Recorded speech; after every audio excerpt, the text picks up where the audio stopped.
Dear colleagues, before the beginning of the session, on your behalf, I would like to express my condolence to our hosting country, Mexico, and their wonderful people regarding the natural disaster and human victims. Our symposium, along with its topic, is only of the most interesting and actual at our international conference. Each speaker will have 10 minutes for the presentation and 5 minutes for questions and answers. I would ask every speaker to keep the rules strictly. Thank you, everyone, and thank you very much for coming in. The room's already filled up, and I'm sure it's going to be pretty much standing room only soon. My name's Amir Khan. I'm the Executive Director of IRD, one of the consortium organizations that's part of the NTB project. And I'm going to be giving you a quick overview of the NTB project in these following slides.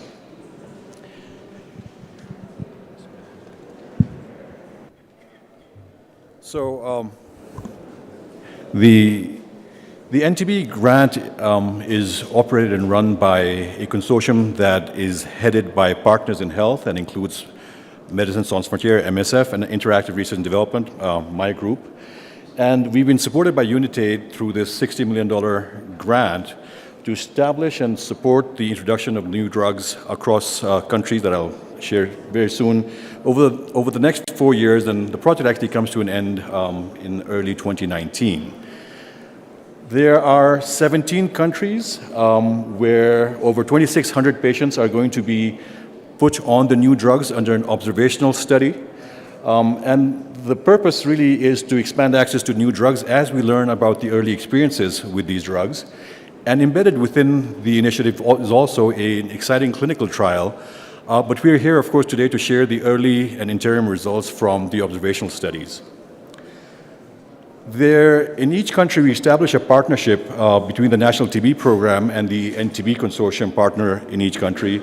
And we have programmatic management of these patients that are based on WHO recommended regimens. There's standard monitoring that would be appropriate for these new drugs for all of our patients that are under the observational study. And there's an NTB medical committee to whom clinicians can ask and request permission and guidance with regards to the use of off-label, reasons for using the drug off-label. There's also a central pharmacovigilance unit to which all serious adverse events are reported. That's based at MSF. So what's going to be presented today to you in a series of sessions by these individual speakers is really sections of this data from this cohort. The patients have all been consented. They're all MDR-TB patients who are receiving these new drugs. And each individual speaker will emphasize the specific period of analysis that they'll be speaking about. And they vary depending upon which analysis is being presented. One of the real strengths of the NTB initiative was that there was this centralized data capture and standardization system where all medical records for all patients were entered and where patients are also being followed up, in fact, not just in the observational study, but also in the clinical trial. And that allows us to have these standardized indicators which facilitate analysis across these many different countries. And finally, I just wanted to ensure that we've declared that none of the speakers today have any conflict of interest with regards to the presentation that they're making. And I'll stop there with the overview and then invite Molly Frank from Partners in Health to speak about her session here. Molly, thank you very much. So the pointer is here. Okay. And that's to go forward. Okay, great. Good afternoon. I'll be reporting 6-month sputum culture conversion results among patients receiving bedaquiline or delaminid through the NTB project. So as we know, conversion of sputum cultures from positive to negative is an important monitoring tool and also a predictor of end of treatment outcome in MDR-TB patients. So in this presentation, we'll report the percentage of patients whose sputum converted from positive to negative during the first 6 months of treatment with bedaquiline or delaminid, and we'll report this overall as well as in some subgroups. So a little bit about the patients that were included in this analysis. So patients were included if they began the new bedaquiline or delamanid from April 1st, 2015 through September of 2016. They were included if they had a positive sputum culture up to 90 days before delamanid or bedaquiline start. The culture conversion date was the date of the first two negative cultures, at least 15 days apart. For patients that did not experience conversion, they were either censored on the date of their last culture, so up to 180 days after the start of delamanid or bedaquiline, or if they didn't have any cultures, they were censored on their outcome date. And finally, for patients who had a first negative culture in their 6 month of treatment, we followed them for an additional month to look for that second negative culture. So this is an overview of the patient population. 755 patients initiated bedaquiline or delamanid during this time period for this analysis. 640 or 85% of those provided informed consent to be included in the observational study component of NTB. And just a note here that the majority of the people for whom we did not have consent actually were receiving treatment at a site where the IRB for the observational component of this study was pending. And so we expect that in future analyses, that percentage will be much higher. Of those 640, 356 had a positive culture and were included for this analysis.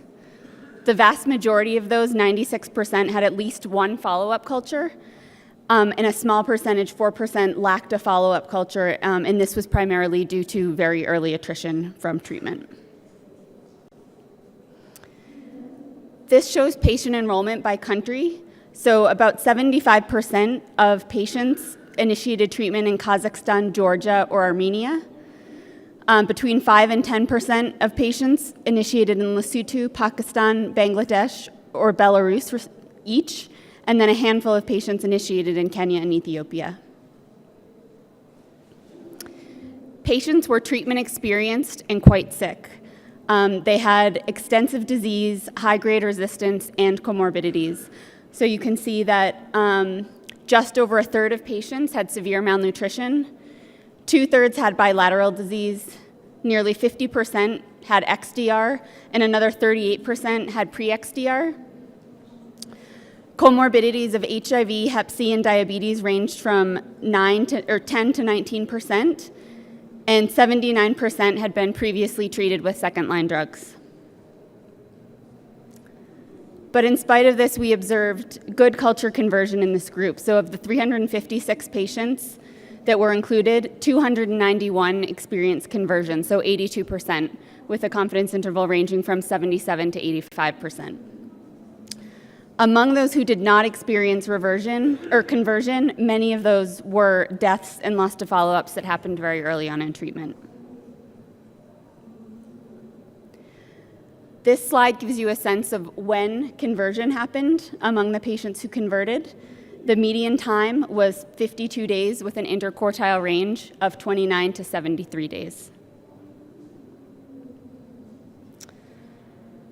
This slide shows the percentage of patients who converted across different subgroups. So what you see is that the percentage of patients who converted were pretty similar regardless of whether they had Hep C or not, diabetes or not, and XDR or not. However, patients with HIV and patients with severe malnutrition had a lower rate of conversion. Just a note about this, particularly about the patients with HIV. So 25% of patients with HIV were recently diagnosed within the 100 days prior to bedaquiline or delamanid start. Most were on antiretrovirals, but of the 12 patients who did not convert, HIV-positive patients who did not convert, 10 died very early on after treatment, so with a median of 64 days following treatment. And those 10 patients had a mean CD4 count of 145, so suggesting very advanced disease. So to look at this a little further, we looked at the time to culture conversion. So this blue line, you can see, are people without HIV, and the red line is HIV-infected patients. And time to culture conversion in this analysis, people who died are censored, and so it's not particularly useful for looking at the percentage of people who converted, but where it is useful is actually looking at how conversion was happening among those patients that were on treatment, so while they were on treatment. And so what you can see is actually the rate of conversion was very similar regardless of HIV for the patients while they were on treatment. And this, coupled with the results I showed on the last slide, suggests that perhaps the low rate of conversion that we're seeing among HIV-positive patients is due to very advanced HIV disease at the start of treatment rather than a lack of treatment response. This is a similar graph for severe malnutrition. And it's a slightly different story here. You can see that the rates of conversion are very similar early on and diverge at about 2 months. So the red line is people with a BMI less than 18.5, and the blue line represents people with a BMI over 18.5. So at around 2 months, the rate of conversion seems to slow among people with severe malnutrition. So in conclusion, we observed favorable conversion percentages in a cohort of treatment-experienced patients with high-grade resistance and extensive disease. And the early deaths among patients with advanced HIV may be driving the lower conversion percentages that we're seeing among patients living with HIV. And that's it. I'm happy to take any questions.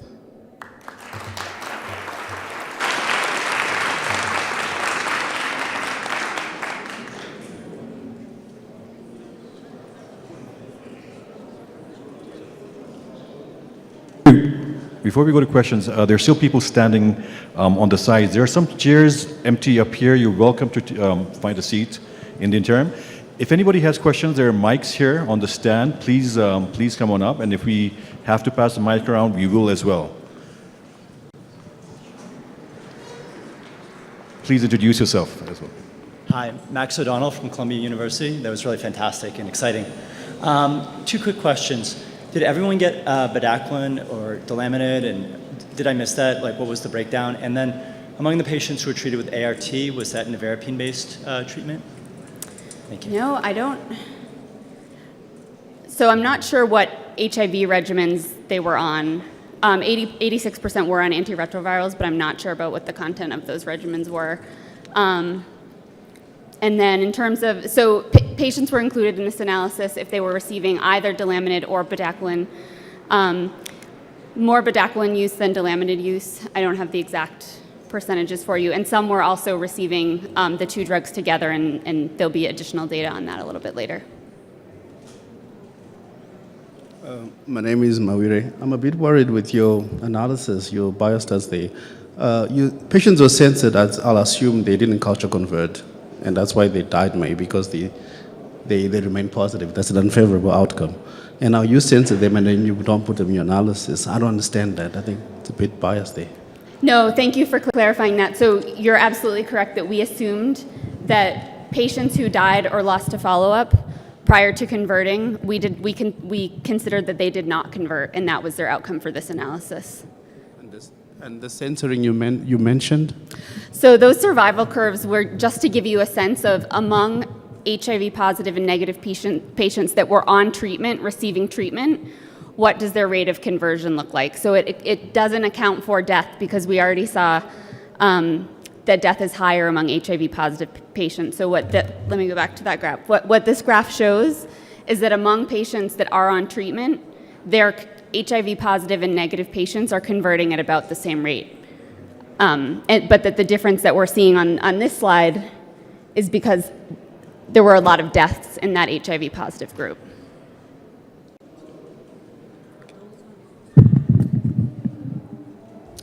Norbert Heinrich from Munich.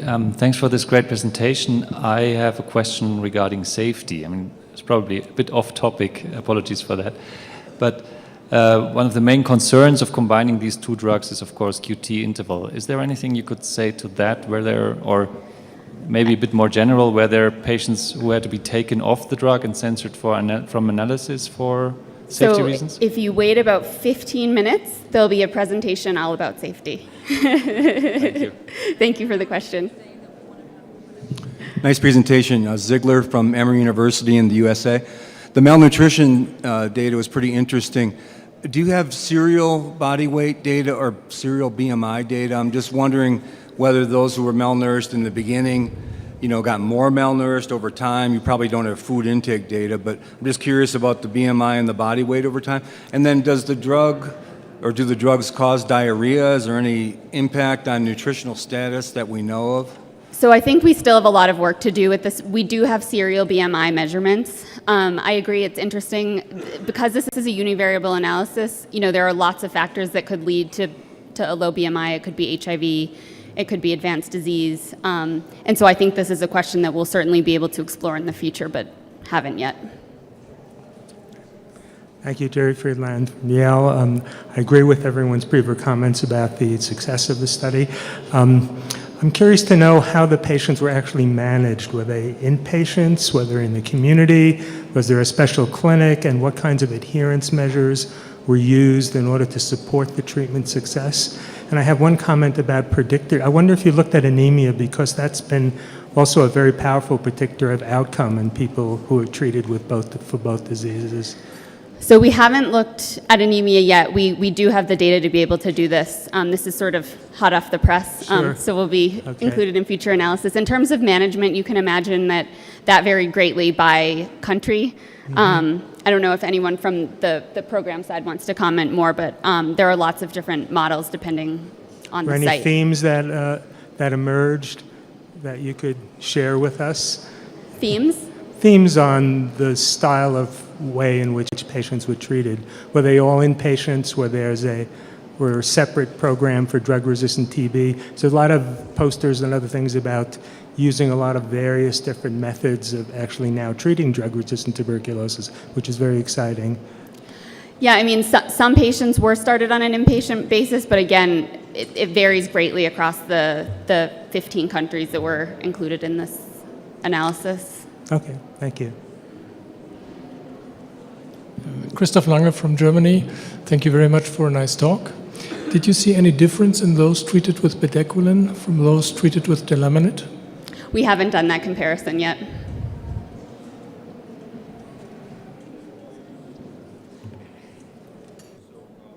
We have time for just one more question if there's anybody left. Otherwise, we're ready to go on to the next presentation. Molly, thank you very much for that talk and for being on time. And Nana, you'll introduce the next person. Next presentation, Dr. Naira Khachatryan from Armenia. Hello, I would like to present our analysis of 12-month sputum culture reversion among patients receiving bedaquiline and delamanid. Early analysis of the MDR-TB treatment regimens with containing bedaquiline and delamanid have shown high culture conversion rates at 6 months, but however, consuming that high rates of the reversion in this population would be concern. We conduct this analysis. We access 12-month reversion rates among patients who was under new treatment with the bedaquiline and delamanid in NTB countries. For the analysis, we choose cohort of the patients who start bedaquiline and delamanid treatment from 1st April 2015 up to 29 February 2016, with reversion period of 12 months from new drugs treatment start. Population of the patients for the analysis was patients with the culture conversion from 5 CITES countries of the NTB CITES is Armenia, Belarus, Georgia, Kazakhstan, and Lesotho. To analyze the reversion, we look for 2 consecutive positive cultures after culture conversion.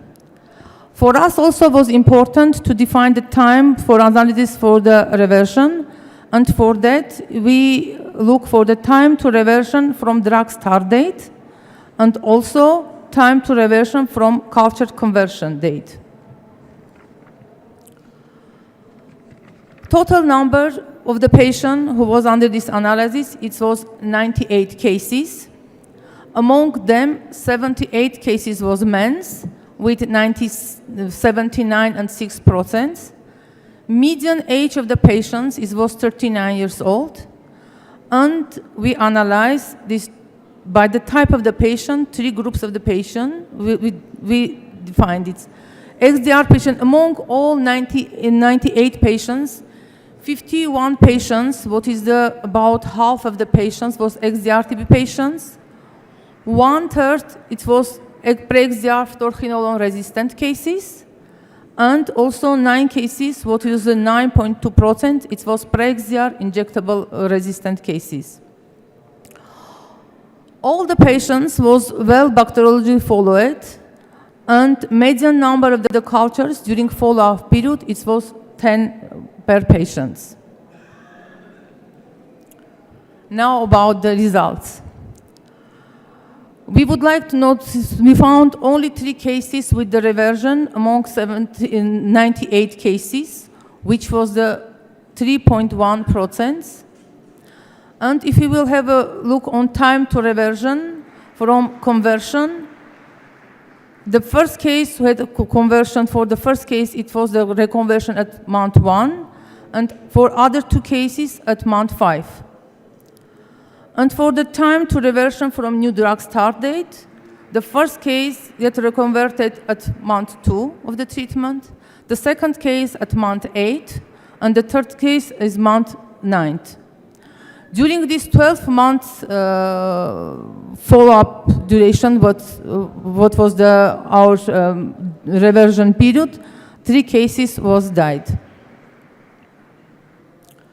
In these slides, we are introducing a little bit more information about these 3 cases. 2 cases from 3 was men's, from cohort of the NTB cohort of the Belarus, Georgia, and Kazakhstan. None of them had HIV or hepatitis C co-infection. 2 cases previously MDR failure cases, and 1 case, it was new case with the pre-XDR TB.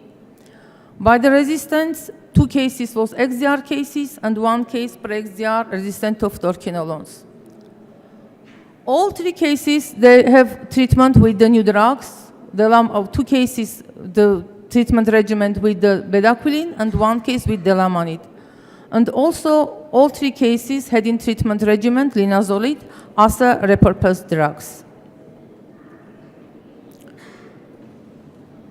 Our conclusion is we defined that low proportion of revision in patients who received MDR-TB regimens containing bedaquiline and delamanid, which was 3.1%, and which is less than previously published data. But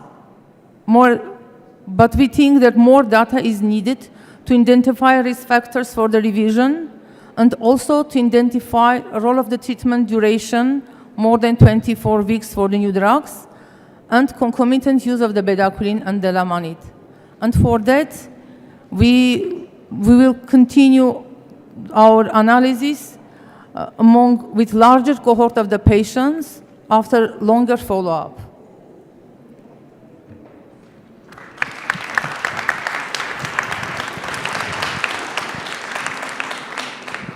If you have questions, we are welcome.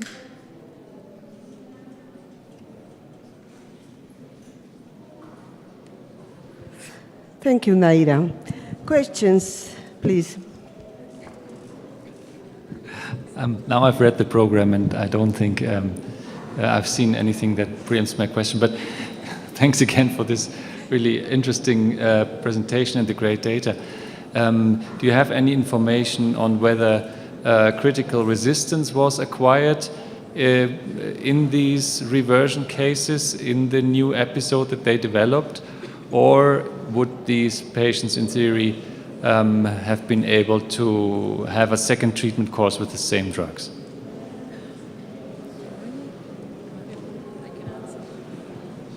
So I'll answer for Naira and Kathy Hewson from MSF. So we haven't analysed that yet, and I think that will be part of the analysis that we do when we have more patients with a longer follow-up to try to find what has happened. But we are following up cultures from baseline 4 months, and after that to look at DST and amplification of resistance. I'm Professor Sarman Singh from Delhi, India. Because the three patients you are mentioning, my concern is that the reversion part. Now, my question is that because they were from three countries, how you are sure that the conversion from positive to negative was actually controlled, or it was no technical error? Because the reversion was obviously from negative to positive. So was any possibility of, wrongly labeling it as conversion? No, because as a conversion, we use the definition two consecutive negative cultures apart 15 days, and after this was for us a cutting point for the conversion, and after that, if we have two consecutive negative positive results, we defined as a reconverted case.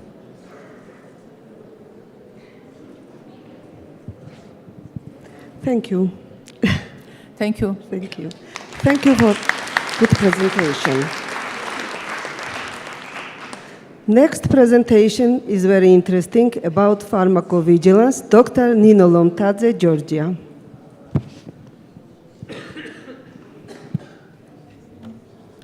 Thank you, dear chairs. This is really a privilege for me to present the safety data from the NTB cohort and honor. So thank you to the NTB team for providing this opportunity to me.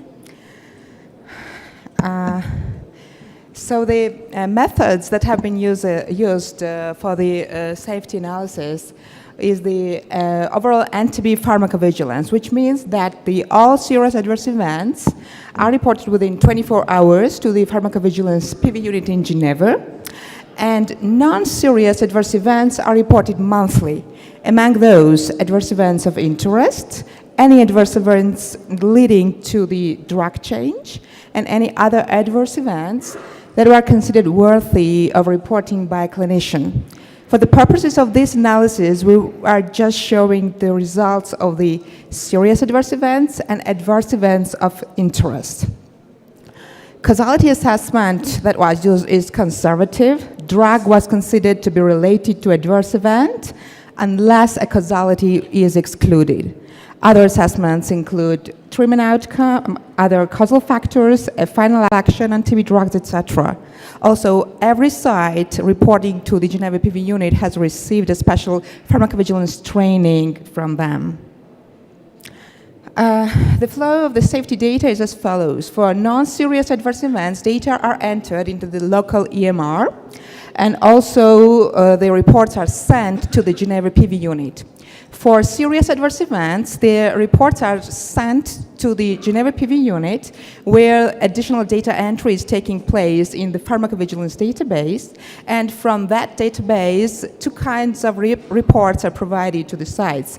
Periodic safety reports, which is quarterly reports, and includes serious and non-serious adverse events, and also the individual case safety reports, which is SIEMS reports, includes just serious SAEs.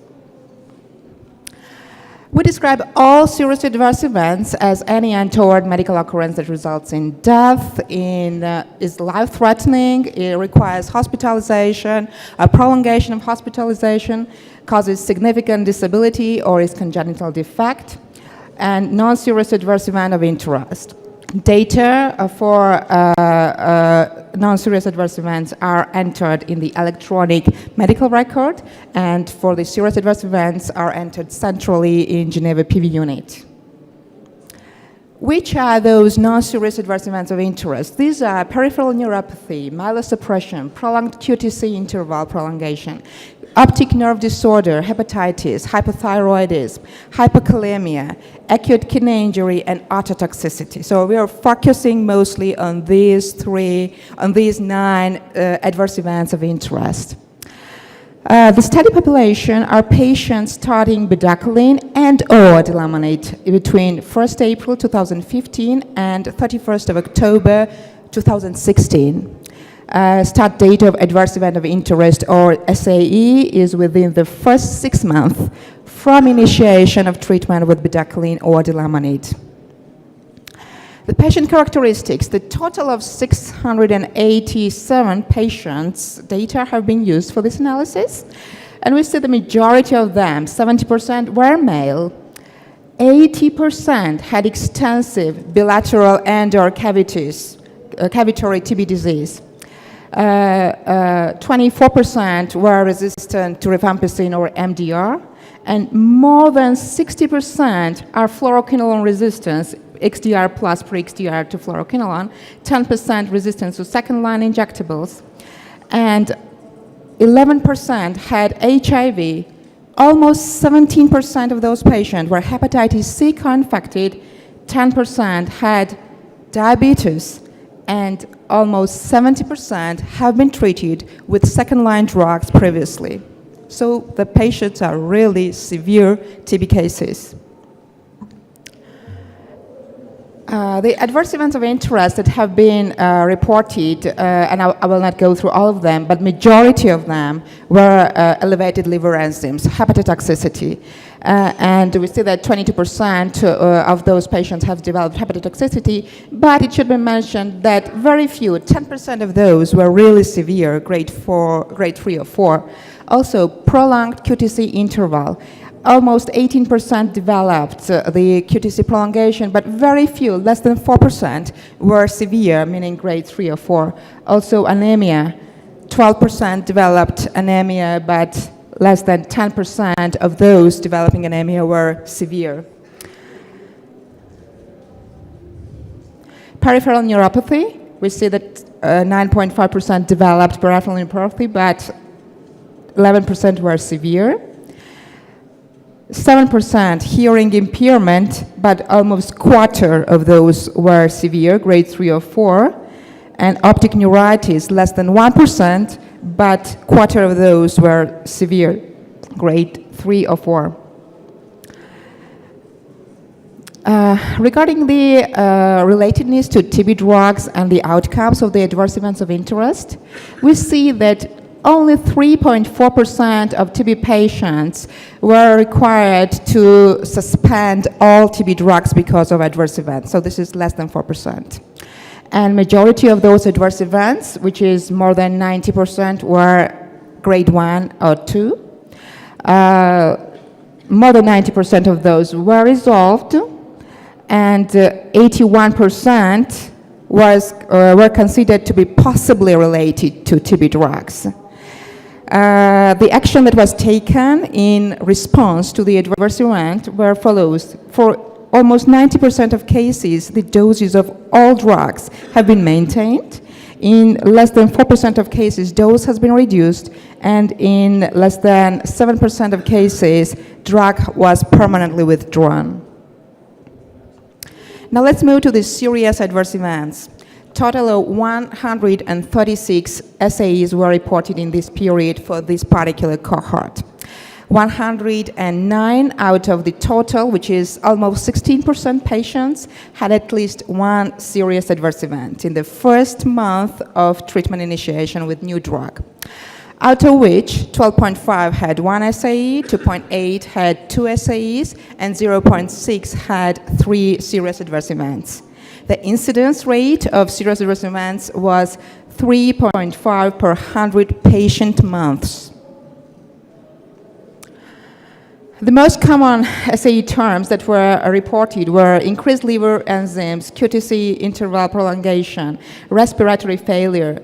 But we see that although we depict the 19% of severe or serious hepatotoxicity and also 8% of QTc interval prolongation, none of them were fatal.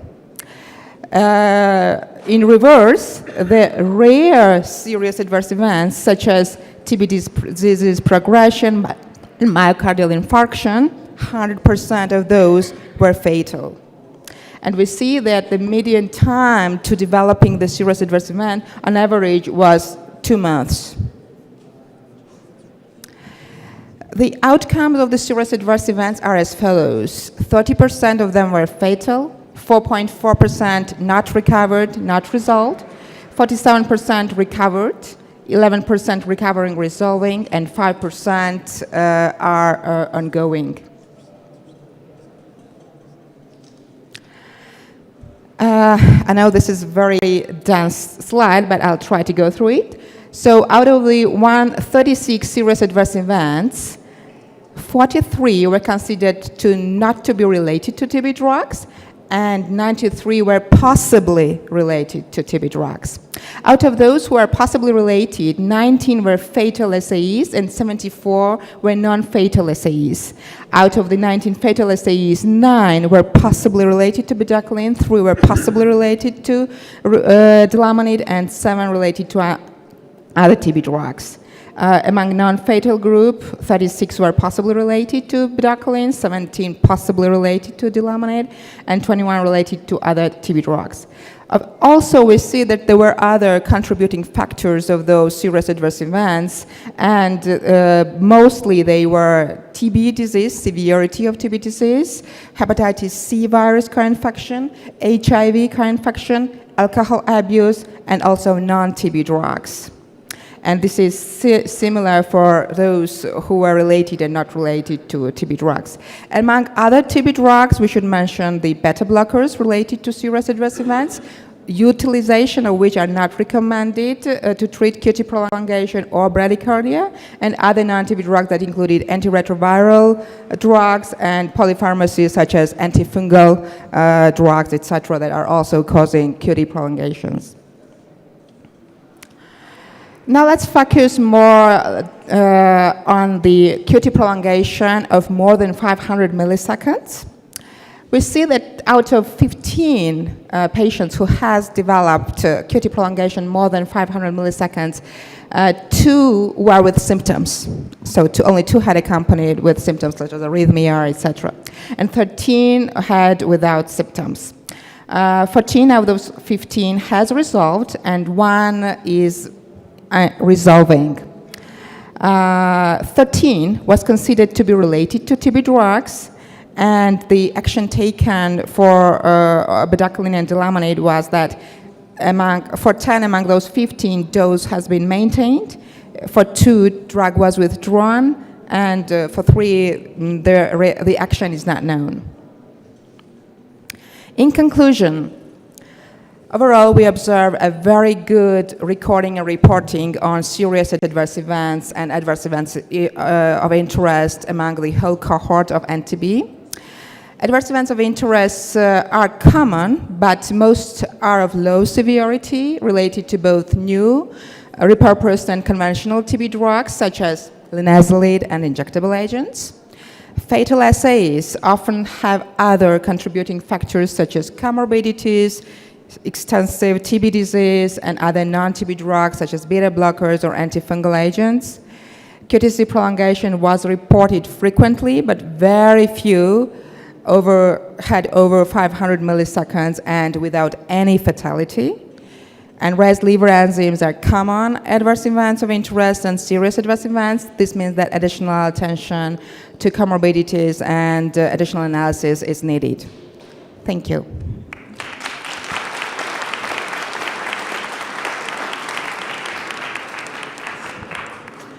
Questions, please?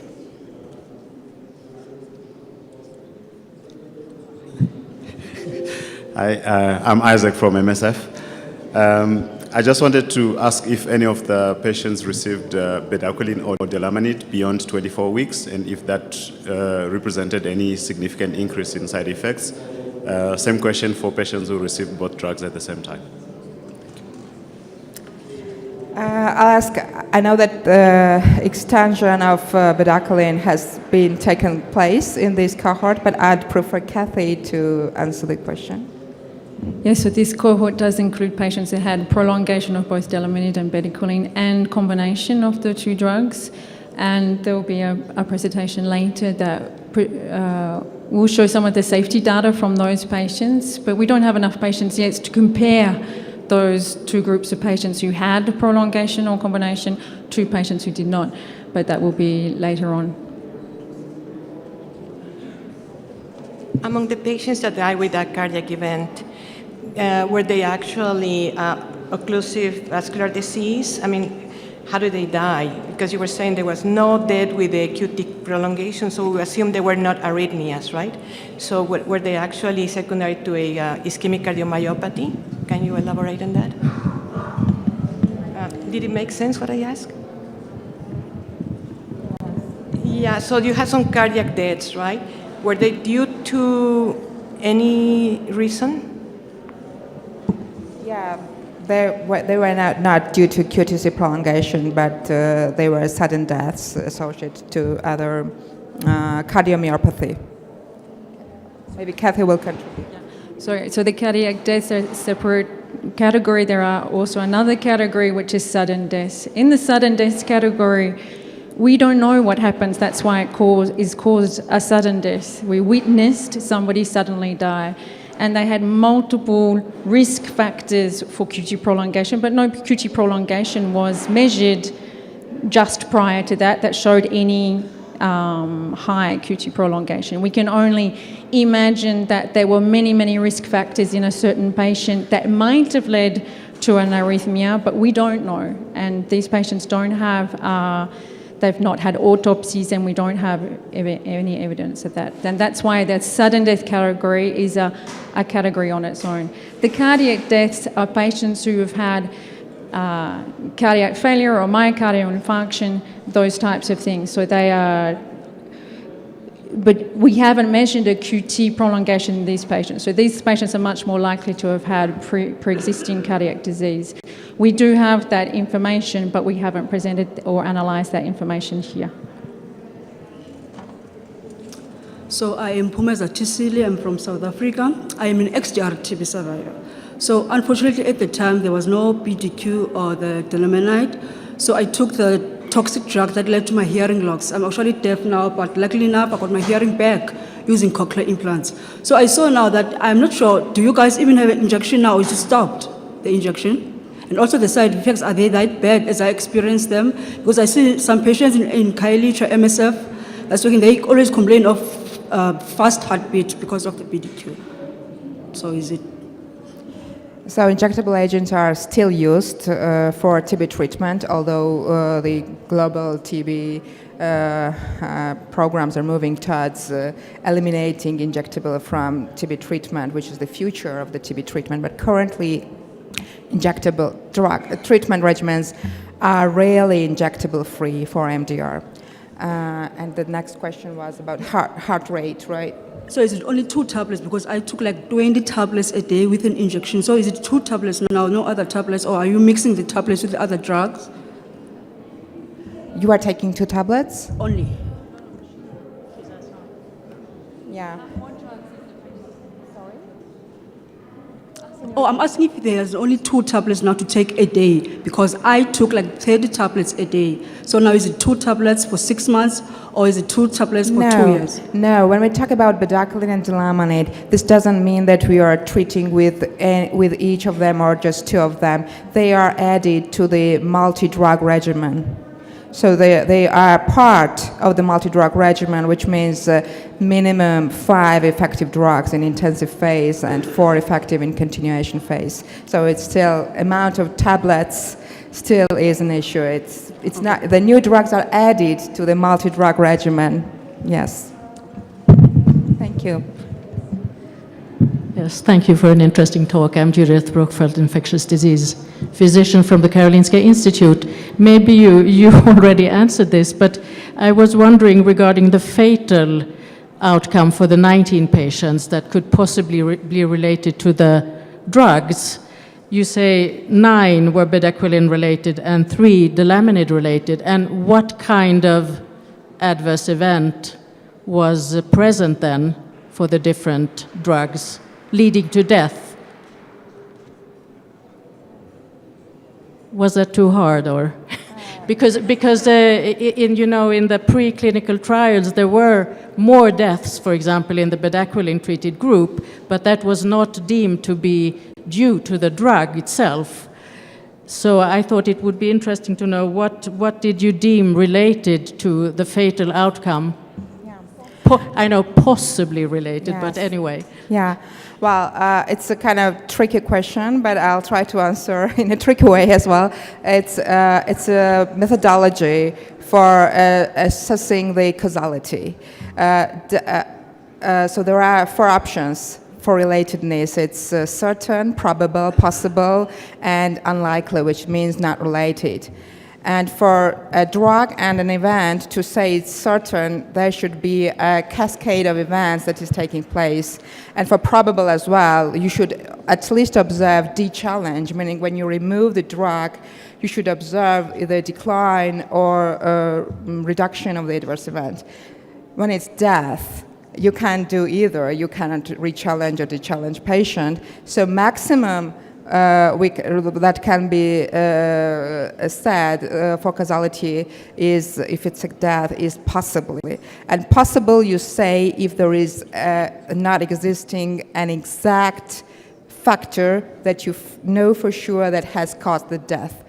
In all other cases, pharmacovigilance unit will say it is possibly related. For instance, if a patient fell in a car accident and they excluded all the effect of the drug, maybe the drug caused dizziness or deterioration, even this would be considered possibly related. But if if there is a reason, clear reason for causing death, only this will be unlikely related. So the causality is biased towards saying that drug might be related, possibly related. May I pause you for a moment before you ask that second question? Yes. Because we're trying to. I don't have a second question. There'll be a final discussion session as well, so you can come back up at that point. Thank you very much, Ina, for your discussion.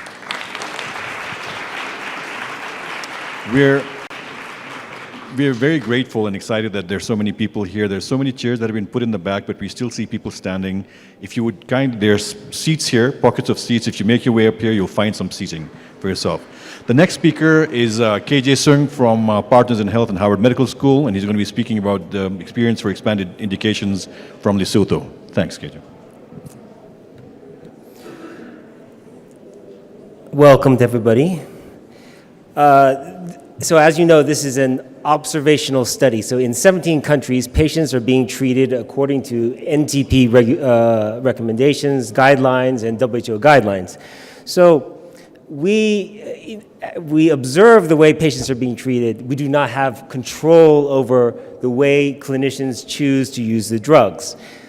And as we observe, what we find is that clinicians do choose to use the drugs in ways that are not included in current WHO recommendations. And often this is, you can imagine that at the beginning of the program, as the drugs were used, this was in conjunction with conciliums or expert committees, so it was all very transparent. But even in the very early days of this project, we saw cases that were treated that were not included in current WHO recommendations. And the 4 most common, in actually the order of frequency, is to choose to treat the patient for more than 24 weeks with bedaquiline or delamanid, choose to use both drugs at the same time, choose to use them in patients who are less than 18 years of age, and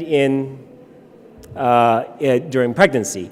So I will, as I think one of the questions said, this was, so the previous presentation looked at the 687 patients who started a new TB drug, bedaquiline or delamanid, between the 1st of April 2015, which is the first day that this project started, and up until 31st of October of 2016. So all of the safety data was included in the previous presentation. I'm just going to present, we pulled out these 4 groups, and we will see what we can learn from this information. Now, I should also say, I hope you understand that these countries are continuing to use these drugs. So right now, the cohort is twice this size. There's actually over 1,400 patients in these 17 countries. By the time that this project is over, this observational study is over, we expect to have twice that. So there's going to be, so the cohort will be about 4 times the size of the cohort that you have seen today. So if you're disappointed by the amount of evidence. Just wait a little bit. Now, the extended use, why are clinicians choosing to use for more than 24 weeks? And it's really, from a clinical standpoint, it's just kind of common sense. If a patient is not converting, hasn't converted cultures by the 3rd month, and you're a little worried that you want to wait for a few more months to see if the patient's really doing well, then that's certainly a very common reason to extend for more than 6 months. And then the other one is another obvious common sense reason. We know that, as the previous speaker was saying, we need to have 5 effective drugs. These are very, very, especially in the early days of this project, extremely treatment experienced patients, multiple failed treatments, XDR-TB. It was really impossible in many of these patients to find more, 4 or sometimes even 3 effective drugs. So it would be ridiculous at 24 weeks just to simply take away the 1 effective drug that you think is good out of the 3 that you think are actually working in the regimen. So this is, to me, this was a little surprising. So even in this early first year of the project, where the drugs are very new and expert committees were actually quite a little worried about extending more than 24 weeks, still 32% of the patients received more than 24 weeks of treatment. And 70% of these were bedaquiline, 17% were delamanid, and in fact 13 were both drugs. So these are patients who were taking both drugs at the same time. That probably is less surprising, since you would expect those patients to be the most difficult patients with the highest resistance patterns. This is, I think, similar to the other baseline characteristics that you were seeing in some of the other presentations. They have a lot of bilateral disease. There is a lot of XDR-TB. There is very high rate of use of second-line drugs. And one thing that we should say here is that part of this, you would think that clinicians would be choosing more difficult patients to extend the drugs. I think that probably is true, but we have to also recognize that there were other sorts of, there were national NTP guidelines, especially at the beginning of the project, where this was simply just not allowed. So there were other external factors that that would affect the possibility that a patient would get more than 24 weeks of treatment. It wasn't purely, we can't just say that this was purely a decision by the clinician. In terms of safety, again, I think what Kathy was saying before, we didn't feel comfortable in trying to compare those who got extended use and those who didn't. But what we looked here was, here are the 91 patients out of that initial group who got more than 12 months of treatment. Can we see is there any difference in the first 6 months of treatment and then in the second 6 months of treatment? And you can see here that it's really about, in those 2 time periods, it's about this. These are the 4 most common adverse events of interest. It's about this, in both, it's about the same here. The peripheral neuropathy is number 3 here. In the second 6 months, it's the acute kidney injuries. The other thing that you can see here is that in the second 6 months, it's going to be less common to have an adverse event, even if you do have the same adverse event. So I think all of these generally are going to be less common in the second 6 months. That's also, I think, as expected from a clinical point of view. If they tolerated the first 6 months, then you're probably going to tolerate it the second 6 months. Now, then also looking at SAEs here. So we had, there were a total, out of these 91 patients who received at least 12 months of treatment, there were a total of 17 SAEs in the first 6 months, 20 in the second 6 months. And here you have the breakdown. Actually, not these are the most common reasons. So this was QT prolongation, increased liver enzymes, and acute kidney injury.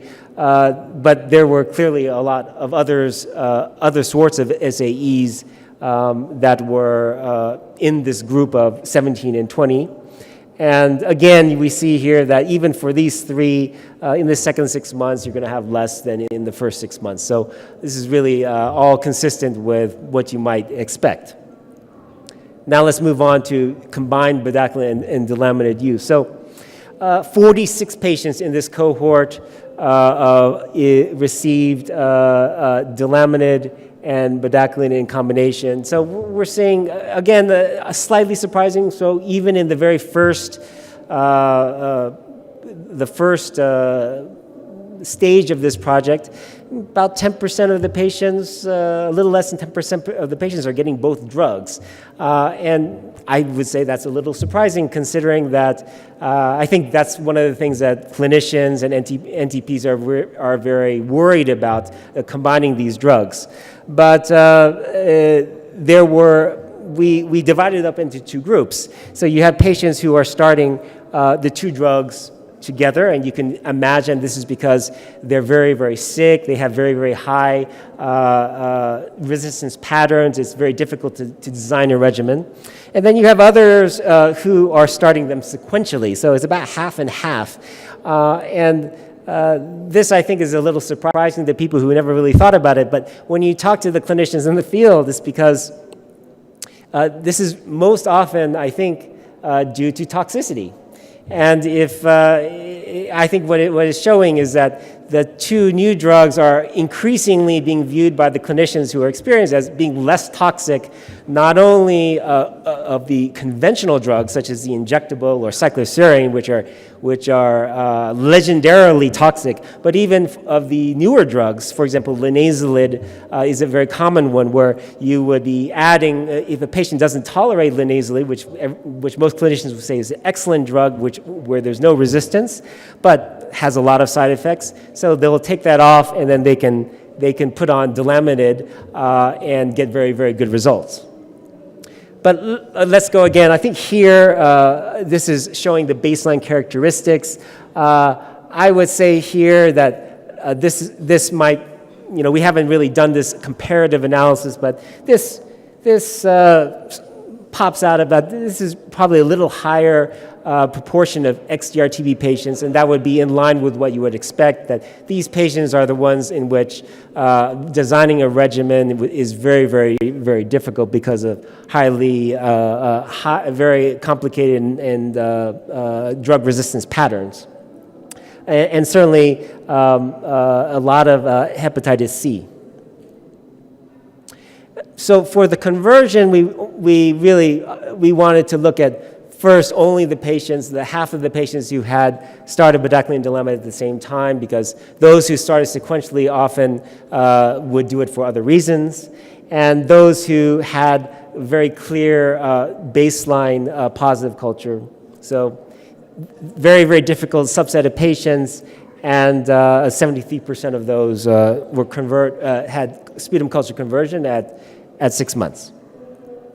In terms of safety, again, this is looking, so here we're looking at the 22 patients who started the two drugs together. We're expecting that these are the most difficult patients, the sickest patients, and 37 AEs of interest, but really not, there were, of course, I think you're probably becoming accustomed to the top three here, or prolonged QT interval, increased liver enzymes, peripheral neuropathy, not that many that were grade 3 or 4, so where we would be really worried that we would call severe, and you would need to suspend a drug temporarily, permanently, or decrease the dose.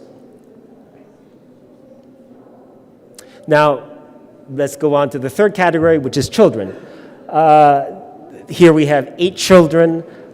These were later on in the cohort. We started enrolling some younger children, but at this point in the early stage of the cohort, countries and clinicians were enrolling patients who were who were less than 18, but certainly over 6 years of age. Difficult patients, there were, certainly I think a lot of them were enrolled because they were contacts of XDR-TB patients, sometimes contacts of the NTB patients, and often they were enrolled due to radiographic evidence, so only one was positive, culture positive at the start of the new drug. So in terms of culture conversion, it's really difficult to say anything. But certainly for the safety data here, there were 9 AEs of interest in these 8 patients. Here we have anemia, prolonged QT interval, increased liver enzymes, hypokalemia, peripheral neuropathy, all AEs that you would expect. None of them were serious. And there were 4 SAEs that were reported in the first 6 months among these 3 children. So anything that would lead to hospitalization, and I think that there was 1 death, there was headache, vomiting, and there was 1 episode of severe dizziness. Finally, I want to talk about the limited data that we have in pregnancy. So what we're doing as part of the observational study is not just looking at women who become pregnant, but also if the partner is taking a new drug when the patient becomes, but the patient becomes pregnant during that time, then we're also recording that as well. So this is really, there are 11 pregnancies in the patient or in the patient's partner. In terms of the new drug treatments, really most of these are prior to the pregnancy. So if there is a woman who becomes, if the patient is the one who's pregnant, this is in somebody who is taking the new TB drug and then becomes pregnant. And we have had some cases after this cohort in which the opposite has happened, but certainly, and this is the early stage of the project, and this is what we're seeing at that point. The only thing here that I would say is that there were really 8 women who became pregnant, and almost all of them chose to have an abortion. And I think that this, I think there are many reasons for this. I think there is certainly fear about the possible congenital side effects, but I think also just fear of the TB and the way that the stress that the pregnancy would put on the body and the way it would affect the ability of the patient to recuperate from the TB. So I think it's a complicated reason. It's a complicated situation, and there are multiple reasons for this. So in conclusion, I'd like to say that in what we're seeing in this early stage of the project is that indications or the use of drugs that are not included in current WHO recommendations, I would say is surprisingly common.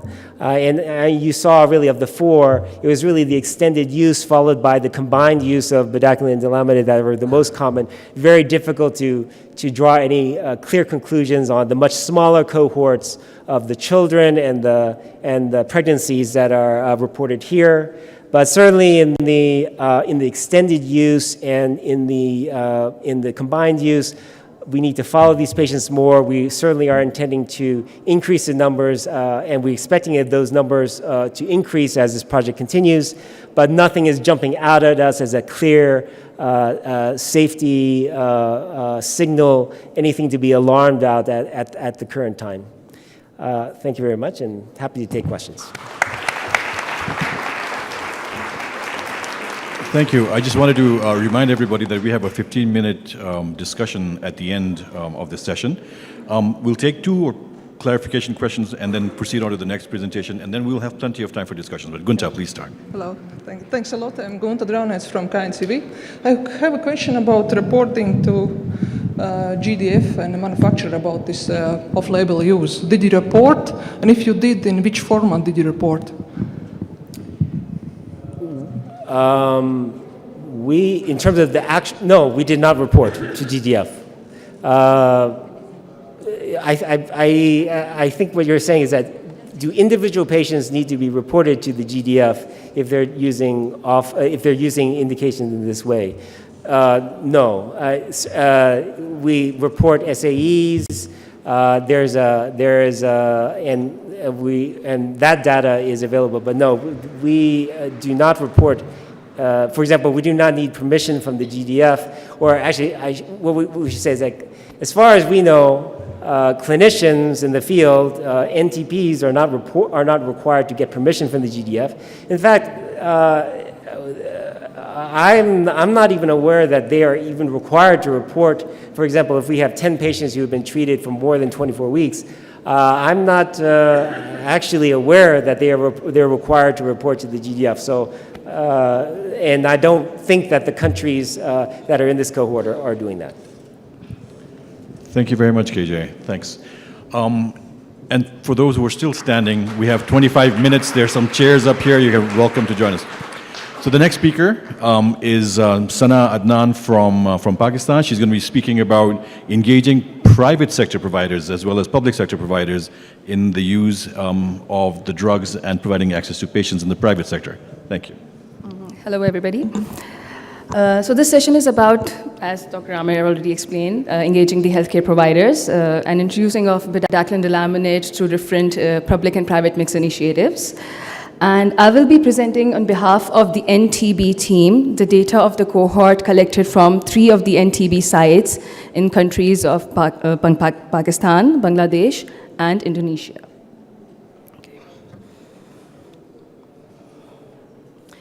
Okay, so these are the implementation strategies showing in this graphic over here, where we have the public sector and the private sector linked through various services provided, such as the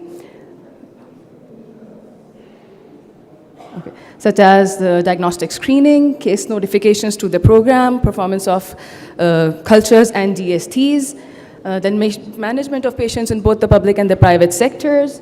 Electronic data is being collected in both the public and the private sectors for the patients, and inpatient care provided at both the sectors. Moving on to the outer circle, we have an extensive community-based management where patients are being managed in the ambulatory setting within the community. And the services given through this protocol are treatment support, counseling, reporting and management of adverse events, contact screening, and tracing of patients who are lost to follow-up. Okay, so now I'm going to briefly describe the NTB sites which are rolling out new drugs. There are also the National TB Program who is enrolling patients, but my focus is going to be on the NTB sites over here. Okay, so for Bangladesh, you can see over here the map of Bangladesh showing this blue circle. Over here is the treatment facility, and these red circles are the districts from where the patients are coming from. We can see that in Bangladesh, patients are coming to a central site in Dhaka from all parts of the country.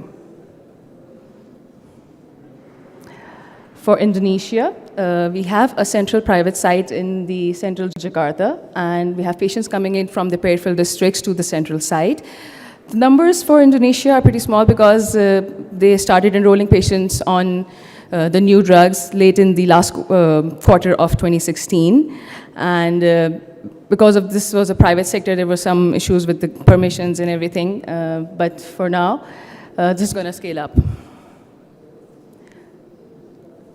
Moving on to Pakistan, we can see that there are 3 blue circles. So we have 3 sites in Pakistan, and the red circle shows patients are coming from all over all different parts of Pakistan. We initially started with a single site, and then there was strategical expansion to different sites so that we can provide and ensure access to these drugs and to ensure adherence and quality of care to these patients.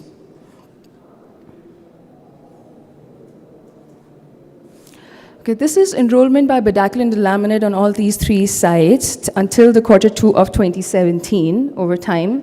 We can see over here that we started off with enrolling patients on bedaquiline, as we only had access to bedaquiline initially in the second quarter of 2016. Over here. And with the availability of drugs and increase in experience, we can see that there is periodic up in the enrollment of the patients. And then when we had delaminate available, we can see that the patients were enrolled more on delaminate as well. And till Q2 of 2017, we have 200 plus patients on bedaquiline and near about 100 patients on delaminate. Okay, so this graphic basically represents the sources of referrals coming to the MDR TB treating facilities. So we have patients coming in from the private healthcare facilities from the public sector and the primary care facilities of the private sector. Then there are tertiary care hospitals from the public and the private sectors referring the patients. There are physicians and pulmonologists working in the private sector which are sending patients to the treatment facilities. Walk-in patients which report to the TB treating facilities and contacts of MDR patients. Okay, taking example of Pakistan, we have had 199 referrals from different sources between May and June 27. We can see the public sector over here. Public sector, we have had about 35% referrals from the primary healthcare facilities and 7% referrals from the public tertiary care hospital. The private sectors, we have the private primary care facilities referral about 25%. Then we have the GPs and the pulmonologists from the private sector referrals about 25%. We have walk-in patients, 16%. And the private tertiary care hospitals referring patients to the treatment facilities, and NTB source contacts, which are contacts of the initial or index patients already enrolled in the NTB patient.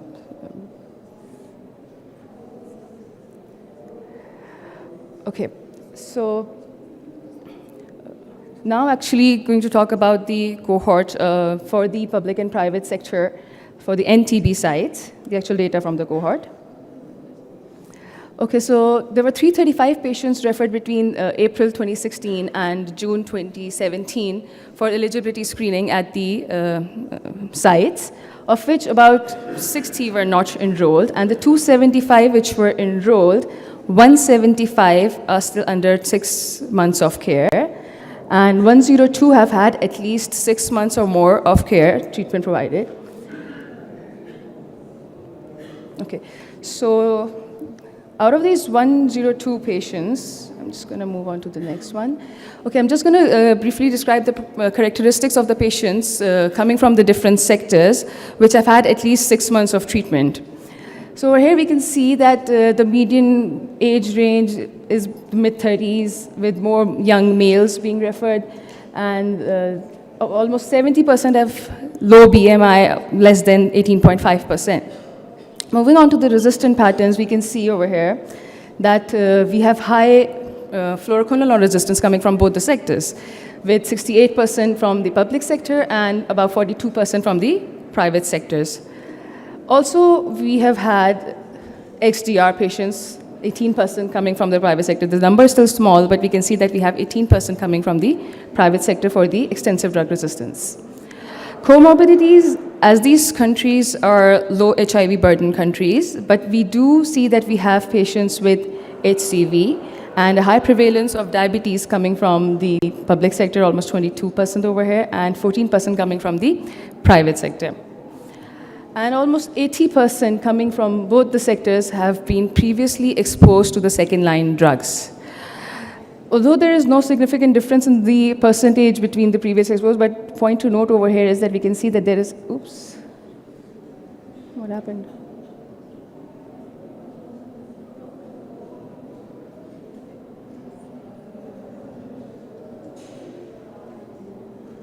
Okay.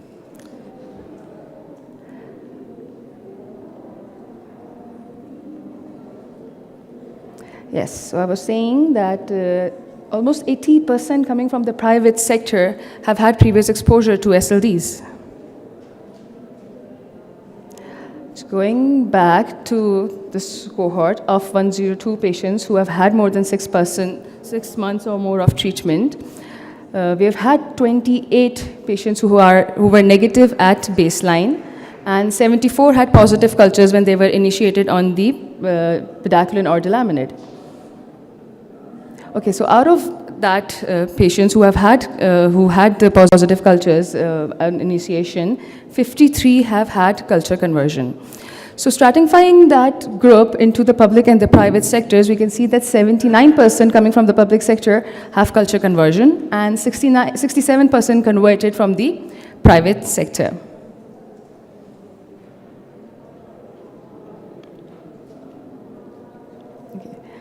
In this cohort, we have had 9 deaths with 8 referrals from public sector and 1 referral from the private sector. The most common SAEs in this cohort has been the disease progression in about 40% of the cases, anemia in 20% of cases, and then only fairly small number of QT prolongation, which is around 10%. The most common adverse events of interest, we have had anemia to top the list with 40%. Then hypokalemia in 25%, acute kidney injury 11%, followed by increased liver enzymes and hearing loss. So these are the top 5 adverse events of interest. And we found no difference in the SAEs or AEIs between the public and the private sector referrals. Okay. So in summary, we can see that there is high second-line resistance among the public and the private referred patients. And we see that with the increased use and with the increase of accessibility of these drugs, the clinicians in the program have more confidence and more acceptance of rolling out the new drugs, as we see in the enrollment trend. And the patient on new drugs can be managed in the ambulatory setting. AE reporting is possible in all sectors. Data is being entered electronically in both the public and the private sites. And that access to new TB drugs at all MDR-TB treatment sites is essential, and that when we are scaling up MDR-TB, new drugs should also be parallel to that rather than sequential. Thank you, and gracias.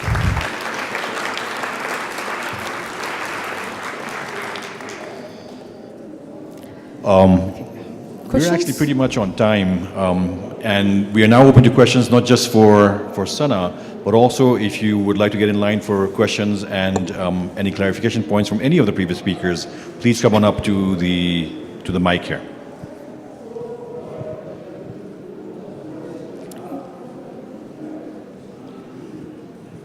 Thank you. Wow. All right, those are very clear presentations. Erica, go ahead. Okay, thank you. Thank you. Us short people need a lower mic, sorry. Thank you for all the great presentations. Thanks. I had a couple different questions. One, it was great to see some attention to pediatrics and pregnancy in KJ's presentation. I was curious, there are now starting to be some pediatric dispersible products for second-line medicines, and I was wondering if you guys are using these or if you're just using the adult formulations, and it would be great to just see some more demand generally for appropriately dosed pediatric formulations. I think there's now a pre-qualified version of Levo and Moxie, and there's starting to be ones for linezolid and clofazimine coming down the line. And then the other question that I had was if you guys could just speak a bit about the impact of WHO guidance, what it might have meant to the field to not have bedaquiline and delamanid updated guidelines and not have them kind of be incorporated into the guidance that came out about the shortened regimen in 2016. Thank you. Who wants to take that question from the team on the floor, on the ground? Kathy. So me again, yeah. So in regard to pediatric formulations, so yes, some newly available pediatric formulations, we've just started trying to estimate our needs and we're going to order them, and so we're trying to work on that with MSF Logistique, so we're very happy to use that. But in the NTB cohort, there's not so many children, a little bit because of where they're coming from, but within MSF, we also have cohorts in South Africa and India where there's many more children. And the second question was about the updated guidelines. Well, I think there's two things. One, I think WHO guidelines exist even if it's in 5 different guidelines. It's very clear on the use of these drugs, and there's a huge under-treatment of patients according to WHO guidelines. I mean, we estimate less than 5% of people who should be treated just according to WHO guidelines only are treated, which is appalling. So the out-of-step report has shown that there is a big improvement for national TB programs to update their national guidelines. So we can be happy about that. But I think today we've got to be saying, well, what is the excuse of national programs today to not increase the number of patients on these drugs when the guidelines exist?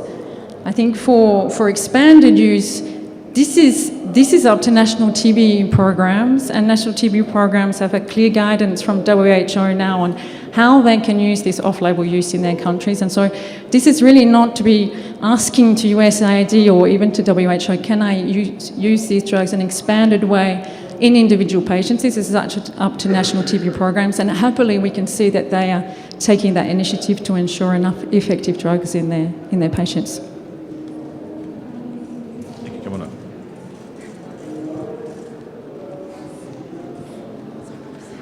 Liga Kukša from Latvia. I have no specific question to the TUBER centers, but for whole project, do you have DST testing for the laminate bedaquiline, especially for those who not convert after 2 or 3, 4 months, and also for those who reconvert? And where you do your DST testing, in countries or in supranational laboratories?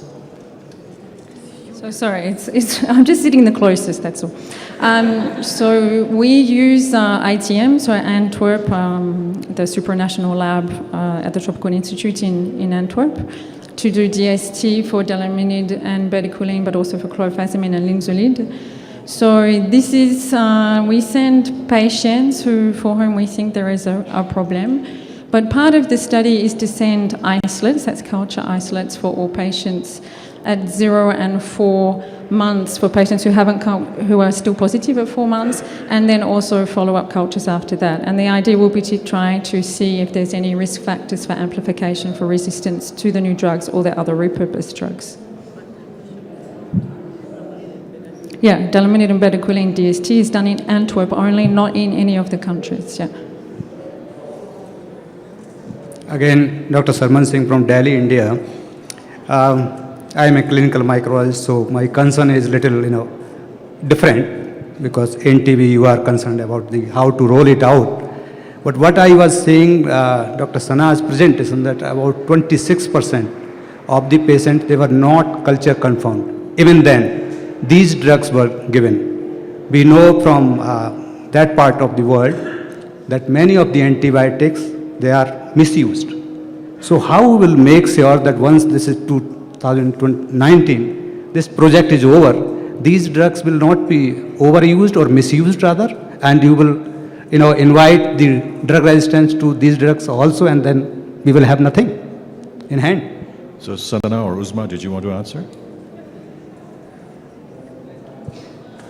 So I would actually like to ask the question that, to you, that all the other drugs that were used before and we used mostly, you're from India and in Pakistan, that are being used so openly. And we saw, as you saw in the Sana's presentation, over 80% of the patients have been exposed to second-line drugs in the private sector. And those were not bedaquiline or delaminid. So either we stop using these drugs altogether for these patients and amplify resistance, have different total DRs, which are actually present in our countries. But the fact is, our cohort has, the NTB project is an observation study. I understand your point about scalability. There is an issue in terms of resources and how you do it.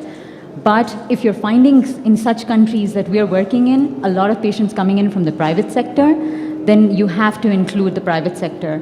And that does not mean disengaging from the public sector, which is why Sana's presentation was focusing about complementing activities with the public sector and working with the NTPs. And I think that's the key in terms of making sure that the drugs are rolled out properly and effectively. Dr. Singh, before this becomes a two-person discussion, you can carry that off the floor. Thank you very much for your interest, and allow the next two to speak. Okay. Hi everyone, my name is Vida Iman and I'm from TB Proof South Africa, and I just want to thank all the presenters for their exciting and inspiring talks. So TB Proof has launched the My Patient Pledge Choice, where we actually ask clinicians to ask or give patients an informed overview of whether they want a novel drug like delamanid or bedaquiline, or they want an injectable drug.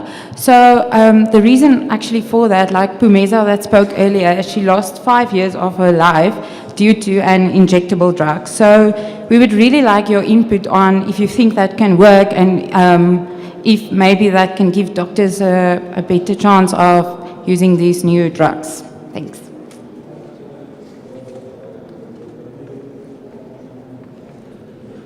Grab the mic in your hand so you can look at the audience.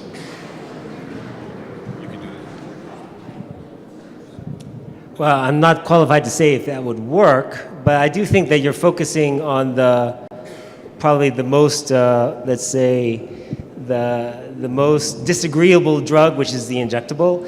And I would say that a lot of the doctors that we're observing in our NTB cohort are really focusing on that as well. Is that I think that there are a lot of disagreeable drugs among the conventional MDR-TB drugs. But even in this cohort, even though only about half of the cohort even received an injectable, right? So these patients were so resistant to conventional drugs that a lot of them were resistant to all the injectables, so they didn't even receive it. Still, one of the most common side effects overall was hearing loss. So, and I think that if you just informally, when we're talking to interacting with the doctors in the field, I think that a lot of them would say very confidently that these drugs are certainly safer than the injectable, probably safer than others, but because they dislike the injectable the most, I think that targeting that one is probably the right strategy that you're taking with your informed consent.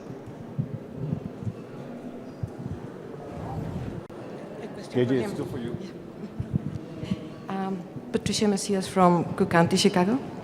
About the prolonged treatment with delanamide and bedaquiline, I'm just curious, is any consideration or concern for the very long half-life of this medication, bedaquiline? From the point of view of adverse events, is that what your question is?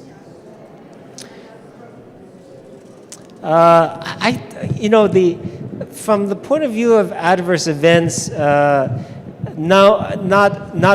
not really. In terms of, for example, if you're prolonging, if the patient is taking 24 weeks, we know that you're saying, and you're really focused. Your question is about bedaquiline, which has a half-life of 5.5 months. So when you stop the bedaquiline at 24 weeks, the patient still has the bedaquiline in their system for much longer than that.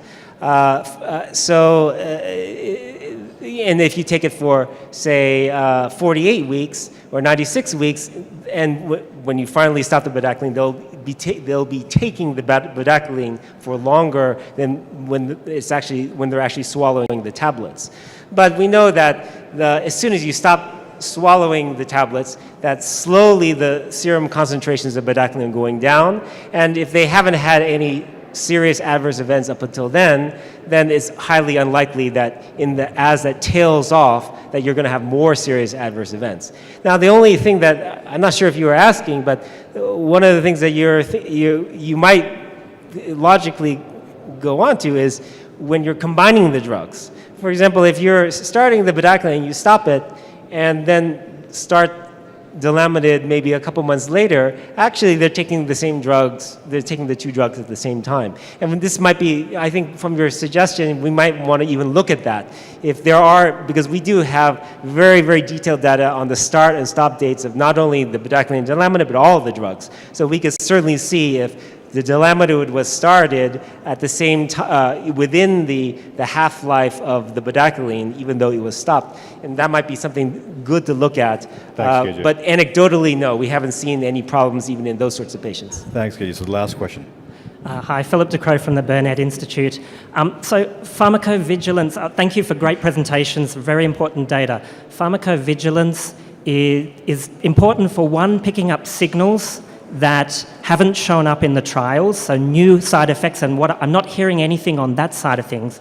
Maybe the second point is around telling us how we need to monitor these drugs, and there's a lot of effort in pharmacovigilance. For new programs starting up, are you getting a signal of where we could reduce our monitoring, or do we all need to copy your best practice?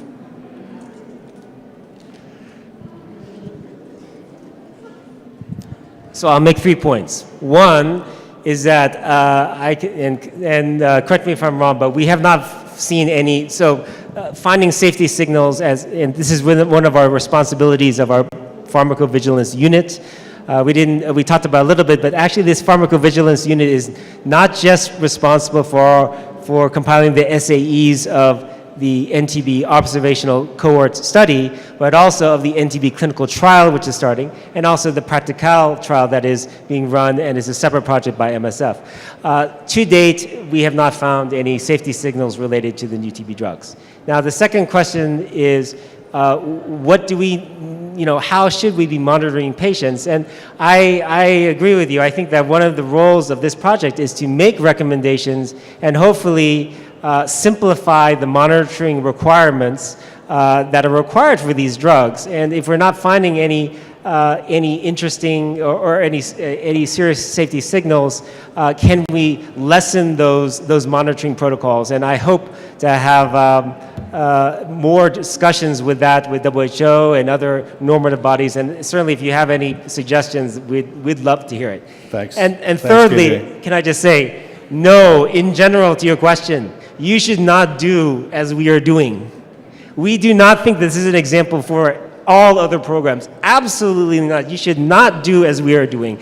The point of this observational cohort is to do things in a very, very complicated way so that other programs do not have to do them. And hopefully that we will detect, we have the responsibility to try to detect safety signals so that other programs can focus purely on the clinical management of patients. Thanks very much, KJ. Before I hand it over to Nana to close, I just wanted to acknowledge the extraordinary hard work that's gone into the data that you've seen here in getting these sites off the ground, the Partners in Health, MSF and IRD teams, the NTP partners that they're working in, the country teams, the clinicians, the study coordinators, all these people that have put months and months of effort to get us to the point where we are. So thank you very much for that extraordinary effort. And Nana, for you to close. Dear colleagues, today's symposium has proceeded in a very interesting way. The presentations were included a lot of aspects considering the usage of the new anti-TB drugs, drugs in the MDR-TB treatment regimen, their availability, administration, duration, and usage in different age groups, in pregnant patients and during concomitant disease, safety, monitoring and management of the adverse events, collaboration of the national TB programs with private sectors in TB case management. The represented presentations have caused the change of interest in the attendees, which was the reason of long and professional discussion. In my opinion, the information received during the symposium will be useful for each of us for further practical and scientific development of our professional activities. Thank you very much for your attention and collaboration. Goodbye.